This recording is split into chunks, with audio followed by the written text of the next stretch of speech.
Sahih al-Bukhari. Bismillahirrahmanirrahim. Alhamdulillah wassalatu wassalamu ala rasulillah. Të nderuar vëllezër dhe motra, kudo që jeni, mirë se erdhët në takimin e 7 të radhës, në mësimin e dersën e 7 rreth librit Sahihul Bukhari. Kemi folur bukur gjatë për mbledhjen e sunetit, rëndësinë e sunetit, për kufizimin e sunetit, për hapjen e sunetit, për kushtimin e madh të ulemave për ta përmbledhur sunetin e pejgamberit sallallahu alaihi wasallam. Se burim të dytë të shariatit islam, pas Kur'anit. Kemi cekur edhe hapat e cilët janë ndërmarrur në këtë fushë. Kemi thënë se prej vëllimeve, koleksioneve, prej librave, më të famshëm, më të njohur, të hadithet pejgamberit sallallahu alaihi wasallam, është Sahihu Bukhariut.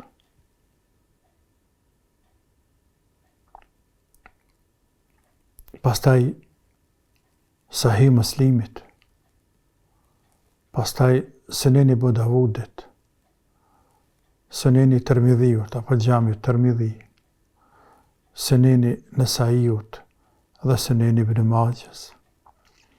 Këto quhen 6 koleksionet e njohura, kutub as-sitta. Kemi edhe 9 koleksione, variantën tjetër, ku këtyne 6-tave ushtohet edhe Sunan Darimi, Muwatta Imam Malik dhe Musnedi Imam Ahmedit. Falim pastaj për biografinë e Imam Bukhariut, autorin librit Sahihul Bukhari, për të cilin jemi fokusuar. Jemi përcaktuar në fakt të flasim për te. Falim për biografinë e atij burri të madh, shumë të madh, të cilin Allahu e përzgjodhi për ta përmbledhur sunetin e pejgamberit të tij sallallahu alaihi wasallam. Dhe kemi mbetur tek libri i tij, Sahihul Bukhari. Ndaj në këtë ders, në këtë mësim, në pika të shkurtra, do të flasim për këtë libër. Emrin e tij, pozitën e tij, rëndësinë e tij, mënyrën e shënimit, apo përmbledhjes e haditheve nga autori, deri tek disa nga komentet, shpjegimet të cilat i janë bërë këtij libri madhështor. Pra fjala për Sahihul Bukhari. Sahihul Bukhari është këtë ndëruar. Kjo është Sahihul Bukhari. Njëri prej botimeve shumë të mira, bashkohore,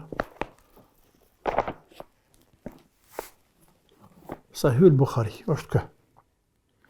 Dikun mi kam përmi 1500 faqe. Teksti original është kë. Sahih al-Bukhari. Të flasësh për librin Sahihul Bukhari, do të thotë flasësh për një libër që njerëzimi nuk njohi më të madh, më të rëndësishëm, më të saktë. Pas Kur'anit nuk ka libër që njerëzit e janë përkushtuar më shumë, e kanë shpjeguar më shumë, kanë mësuar për diçkafet më shumë sa prej tina. E kanë zanë më shumë se sa, diçka që kanë zanë më shumë se sa hadithet e tina. Të flasësh për sunetet e përmbledhura në Sahih Bukhari, respektivisht për librin e Sahih Bukhari, do të thotë të flasësh për një libër i cili vije më njëherë pas Kur'anit, për nga saktësia e tij, për nga rëndësia e tij. dhe kjo në konsensus të krejt ulemave të ehli sunnetit. Sahihu al-Bukhari, Sahihu i Bukhariut, Sahihu i Bukhariut. Kështu nifet. Ani pse emri i tij i plot është El-Jamiu, El-Musnad, El-Sahih, El-Mukhtasar min umuri Rasulillah sallallahu alaihi wasallam wa sunanihi wa ayamihi. Për mbledhje e musnedit, sahih, të vërtet, të shkurtuar, të çështjeve të Rasulullahit, sallallahu alaihi wasallam, të suneteve të tij dhe të jetës së tij, të ditëve të tina. Kështu e mërtej autori, por nifet shkurtimisht Sahih el-Bukhari, se që është edhe i shënuar, që është thamë në këtë botim kështu. Dhe kështë e gjemë të gjitha botimet, Sahih el-Bukhari në gjuhën arabe. Apo Sahihu i Bukhariut. Bukhari emri autorit. A thu pse e shën i Bukhariu këtë liber, apo shkaqet e shënimit të këtij libri. Kemi të cek me herët se hadithe pejgamberit sallallahu alaihi wasallam, të cilat ishin përmbledhur deri në këtë kohë. Brenda aty në koleksioneve, përmbledhjeve të haditheve, kishte hadithe të sakta, por edhe kishte hadithe të dobta. Apo hadithe të vërteta dhe hadithe të pavërteta. Po ashtu, hadithe të përmbledhura më herët ishin trash të përmbledhura. Nuk ishin të seleksionuara, të renditura sipas kapitujve. E që kjo përbën një vështërsi jo të lehtë për talebe studiusin nëse dën të kërkoj ndonjë hadith, ndonjë temë të caktuar, apo të di se hadith është i sakt apo nuk është i sakt, duhet të jetë për ekspertëve, apo duhet të apës dikend e që e begi rrugë gjatë. Dhe jo gjithkush mundet. Shkak tjetër që kanë cek ulemat, është se përderisa Imam Bukhariu ishte nxënës, e njeriu duhet vazhdoj të jetë nxënës talebe deri në vdekje, pavarësisht moshës. Nxënia e dijes fillon në veçli, por përfundon me vdekje. Nxënia e dijes, mësimi, fillon me vazhli ndjep, përfundon në tabut, përfundon varr. Dhe gjithmonë njeriu kur mëson për dikujt është talebe i tina, pavarësisht moshës. Së talebes apo moshës së mësuesit, është talebe i tina. Imam Bukhariu, përderisa ishte në një mezhles të Ishaq bin Rahawayhit, mësuesit tij të famshëm, Ishaku u tha talebeve të tij, sigur se të kishte dalë dikush ndonjë talebe për juve. Emi përmbledh hadith të pejgamberit sallallahu alaihi wasallam në një përmbledhje të saktë.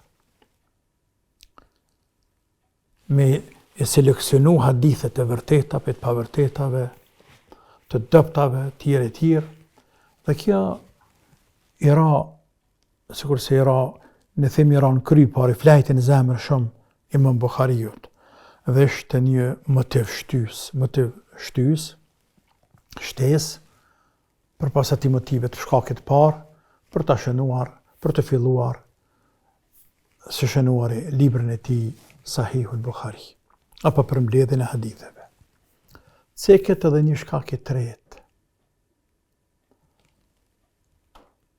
Ky kishte pa ëndër pejgamberin sallallahu alaihi wasallam. Ky kishte pa ëndër pejgamberin sallallahu alaihi wasallam. Pejgamberi ndalun, ky një farallaj fladitse, dhe për fladit pejgamberin alaihi salatu wassalam. O që dit ma të andër edhe i pyeti të nesër me ndikën që merr vesh në komentimin e andrave edhe ju dha gjevapi përgjigja komente andrës se ti do t'jesh ai njeri që do ta mbroshë sunetin e pejgamberit sallallahu alaihi wasallam. Këto ishin shkaqet kryesore, të cilat e shtyen Imam Buhariun për t'ja filluar kësaj vepre gjigante. Të nderuar, para se të vazhdojmë të libri, flasim për te, me lejoni të ndalem vetëm 2 fjalë të kjo çështja e motivimit nga të tjerët. Sa herë njeriu bëhet shkaktar, e nxit tjetrin, e motivon për një punë të hajrit. Fjalë goje, siç thot populli, ama ai e merr seriozisht dhe fillon atë punë. Dhe me atë punë bëhet ylli, dhe pra se punë përfitojnë mira, qindra mira, base miliona njerëz. Shkaktar kë, tjetri, një fjalë goje, një nxitje, një inkurajim.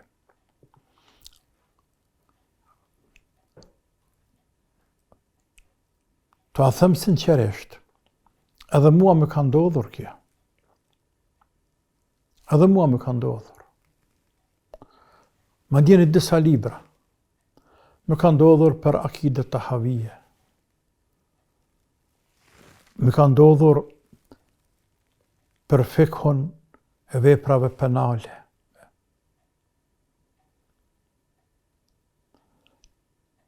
Edhe fillimi komente Sahih Buhariut është nga ky drejtim. Nxitje inkurajim e një shoku dhe miku tim që ta filloj si spjeguari Sahih Buhariu. E që në lësë Allahun që ta shpërblej me të mirat e tij. Sepse njeriu nga një herë e nënçmon vetveten e vet. Thot nuk jam i denjë. E pastaj vjen dikush ja kujton në nxit dhe bismillah ja fillon. Dhe ja shohin hajrin njerëzit. Kthehemi këtu. Pra Imam Buhariu ja pan hajrin shumë të tjerët. Ishaq ibn Rahawehi e nxitin kur ai u bon sebeb, por kjo prek edhe filloj. Imam Buhariu, Allah e pas mëshiruar, filloj shënimin e këtij libri të madh. 16 vite bëri derisa e shënoi këtë libër. Ai ka thonë vet, rreth shënimit të këtij libri. Kur asnjë hadith nuk e kam shënuar në këtë libër, pa u pastruar, pa e falë 2 rekate, e pastaj e kam shënuar hadithin këtë libër. Kur nuk kam shënuar asgjë këtë libër, asnjë hadith, pa u pastru, pa e falë 2 rekate, e pastaj me shënuar hadithin. Po ashtu ka thonë Allahu e pas mëshiruar se këtë libër për çdo hadith kam falë namaz istikhare.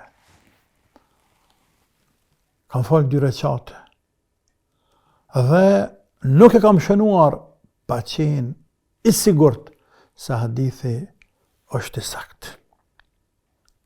Po ashtu ka thonë, këtë libër e kam shënuar vetëm me hadithe sahiha të sakta. Megjithatë, ata që ja kam lënë pa shënuar është shumë më shumë se sa ajo që kam cekur. Dhe ka thonë, këtë libër e kam shënuar për 16 vite, e kam përzgjedhur nga 600.000 hadithe. E kam përzgjedhur nga 600.000 hadithe. Numër i madh, mbi 10 milion hadithe. Prej tyne e ka përzgjedhur dhe ka shënuar në këtë libër madhështor. Numri i haditheve të Sahih Buhariut. numri përgjithshëm e haditheve të Sahih Bukhariut, që shka thonë Ibn Hajeri dhe të tjerët, me përsëritje, është 7397 hadithe. Sepse i përsërit hadithet, nga një herë i cek më shumë se sa në një vend, nga një herë i cek një pjesë të hadithet, pastaj diku një pjesë tjetër të hadithet, nga një herë i cek njëjtin hadith me më shumë se sa të një transmetuese dhe kështu me radhë. Ndërsa hadithet pa përsëritje janë 2602 hadithe. Duke mos e numëruar këto dhe disa hadithe tjera të cilat e cek pa isnad, e që e cek në disa vende, mërfuat ngritura të pejgamberi alayhi salatu wassalam, e disa vende tjera, diku i cek pa isnad, dikun me isnad, dhe ato bojnë 159 hadithe, e që i bi hadithet e pa përsëritura me qenë 2761. 2761 hadithe të pa përsëritura, ndërsa të përsëritura 7397 hadithe. E cek në koleksionin e tina, në librin e tina, Sahih el-Bukhari. Pozita e librit Sahih el-Bukhari. Cilin libër të hapsh të hadithit, që flet për historiatin e përmbledhjeve të hadith pejgamberit sallallahu alaihi wasallam, flet për pozitën e Sahih Bukhariut. Për shembull Imam Nevaviu, Allahu e pasqyruar, thot, kanë thonë ulemat, Sahih Bukhariut është libri i parë i shënuar vetëm me hadithet sakta. Është libri i parë i shënuar vetëm me hadithet sakta, pra pa hadithet të dobta. Dhe të gjithë ulemat, thot, kanë rënë një ujdi se Sahihat, libri më i sakt, është libri Bukhariut dhe libri Muslimit. Dhe se shumica absolute ulemave janë të mendimit se libri Bukhariut është më përpara, më ngritur, se sa libri Sahih Muslimit, Allah i pasmëshiruar të dytë. Të gjithë ummeti islam, Nevaviu thot, i gjithë ummeti islam janë të mendimit se këto dy libra, Sahih Bukhari dhe Sahih Muslim, janë librat më të sakta dhe janë të sakta krejt, dhe së është vajgje për neve që të punojna me tu. Po kështu thot Ibn Hajeri, po kështu thot El-Aini dhe shumë ulemat të tjerë. Autori librit Hujjatullah el-Baligha, kur flet për peshën e madhe të librit Sahih el-Bukhari, në mes tjera thot, nuk ka njeri cili kanë teston, apo ai cili kanë teston saktësinë e këtyre haditheve të Imam Bukhariut, edhe të punuarit me te, ai është fasik, është i prishur. Pra, nuk ka musliman nga ahli sunneti dhe xhamati, të cilat nuk kanë pajtuar me pozitën e lartë të këtij libri të madh, shumë të madh. Imam Bukhariu e përfundoi librin e tina, shkruajt edhe libra tjerë që kemi cekur më herët edhe vdiqja i bekuar, por mbeti libri i tij. Tham fillim se nuk ka libër në mënyrë absolute që është punuar me te, rrethtina, spjeguar, komentuar, thjeshtësuar, shkurtuar dhe forma tjera, nuk ka libër që është punuar rreth tij më shumë, gjithmonë Kurani prashtohet më shumë se sa Sahihul Bukhari. Sa që, kur i kanë mbledhur punimet, të cilat i quajnë punime shkencore, të cilat janë bërë rreth Sahih Bukhariut, kanë dalë hiç më pak se 375 tituj, e ndoshta deri këtë kohë kur po flasim ne, janë bërë ndoshta afër 400 tituj. E që bie një librari e plot, vetëm me libra të Sahih Bukhariut, që kanë të bëjnë me këtë liber. Sahih Bukhariu, liber gjigant, i përmbledh fushat e jetës krejt njeriut. Nuk ka fush të jetës, segment jetës, e që nuk i përfshin Sahih Bukhariut. Në te gjenë namaz, gjenë akide, besim, ahlak, etik, gjenë shitblerje, gjenë trashëgimi, gjenë qëfar të duash për jetën e njeriut, nga djepit dhe në varë, mandje dhe pas varët, gjenë në këtë liber, në këtë koleksion, në këtë përmbledhje.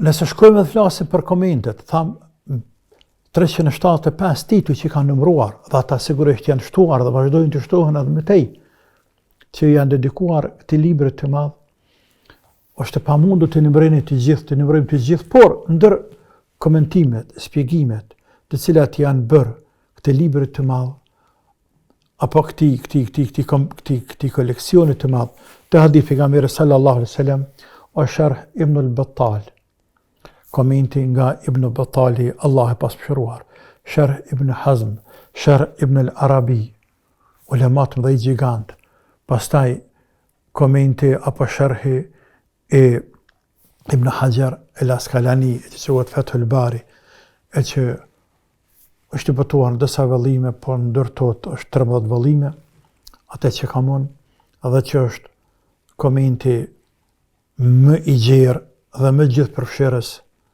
e Sahih Bukhariut, po ashtu në anën tjetër dhe nga bashkëkohësi i tina dhe bashkëvendasi i tina, El-Aini, Umdet el-Qari, edhe një liber Ghalmanaz, mbi 10 vëllime, edhe është libri më i njohur i komenteve, por nga medhhebi Hanefi, ndërsa Ibn Hajeri nga medhhebi Shafi, dhe kështu me radhë gjejmë ulema të ndryshëm deri vonë, të cilët kanë punuar rreth këtij libri shumë të famshëm dhe kanë shkurtuar. Njëra prej komenteve të Sahih Bukhariut është edhe këtë të cilën e kemi para nesh, e që është libri quajtur At-Tajrid as-Sahih li Ahadith al-Jami' as-Sahih, ndryshe quhet edhe Mukhtasar Sahihul Bukhari apo Mukhtasar az-Zabidi, e një autori të quajtur az-Zabidi el-Hanafi nga Jemeni, cili ka vdekur në vitin 1488 Hijri, Gregorian, dhe 893 Hijri. Az-Zabidi në hyrjen e tina, pasi falendron Allahun Azza wa Jall, bjen selam pejgamberin sallallahu alaihi wasallam, pastaj në hyrje bukur gjatë tregon për punën që ka bërë në koleksionin e Imam Bukhariut, Sahih Bukhariut, dhe në mes tjerash kuptojmë, nxirrëm, përfitojmë se ai për të shkurtuar hadithet i fshin zinxhirin e haditheve krejt. Zinxhiri është i gjatë, ka thonë Ebu Hurajra, ka thonë pejgamberi sallallahu alaihi wasallam. Po ashtu i fshin edhe hadithet, i hek hadithet cilat i cek Imam Bukhariu, por pa isnad, pa zinxhir, pa isnade, pa zinxhir transmetues, i eliminon edhe ato krejt. Gjurmë të sahabeve e eliminon gjithashtu, pastaj ndryshimet të transmetimeve ku Imam Bukhariu transmeton hadithe me ndryshime të vogla shumë herë, edhe ato i fshin krejt, hadithe përsëritura i fshin krejt, andaj edhe na sjell një ajk të haditheve të pejgamberit sallallahu alaihi wasallam, që ne të bazohemi në emrin e Allahut Azza wa Jall. Ky libër ka komente të ndryshme, por ne do të bazohemi në këtë shkurtesë, në rënditjen e Mukhtasar Sahih Bukhari nga Az-Zabidi, do të jetë bazë ku ne shkojmë sipas haditheve që ka renditur kë, e pastaj për komentin e haditheve, inshallah marrëm nga libra të ndryshëm, të cilat e lartë për me i ceka me lartë, por edhe të tjerë të cilat nuk i ceka, lutem Allahun që të na shtoj bereqet, të na jap sukses në këtë punë shumë të madhe, shumë të rëndësishme. Allahu është përgjegjës për më na dhënë sukses, më na ndihmu në çdo punë, dhe deri në takim në radhës e që bie dersi i parë, mësimi i parë e hadithet Bukhariut, Selamu alaikum wa rahmatullahi wa barakatuh.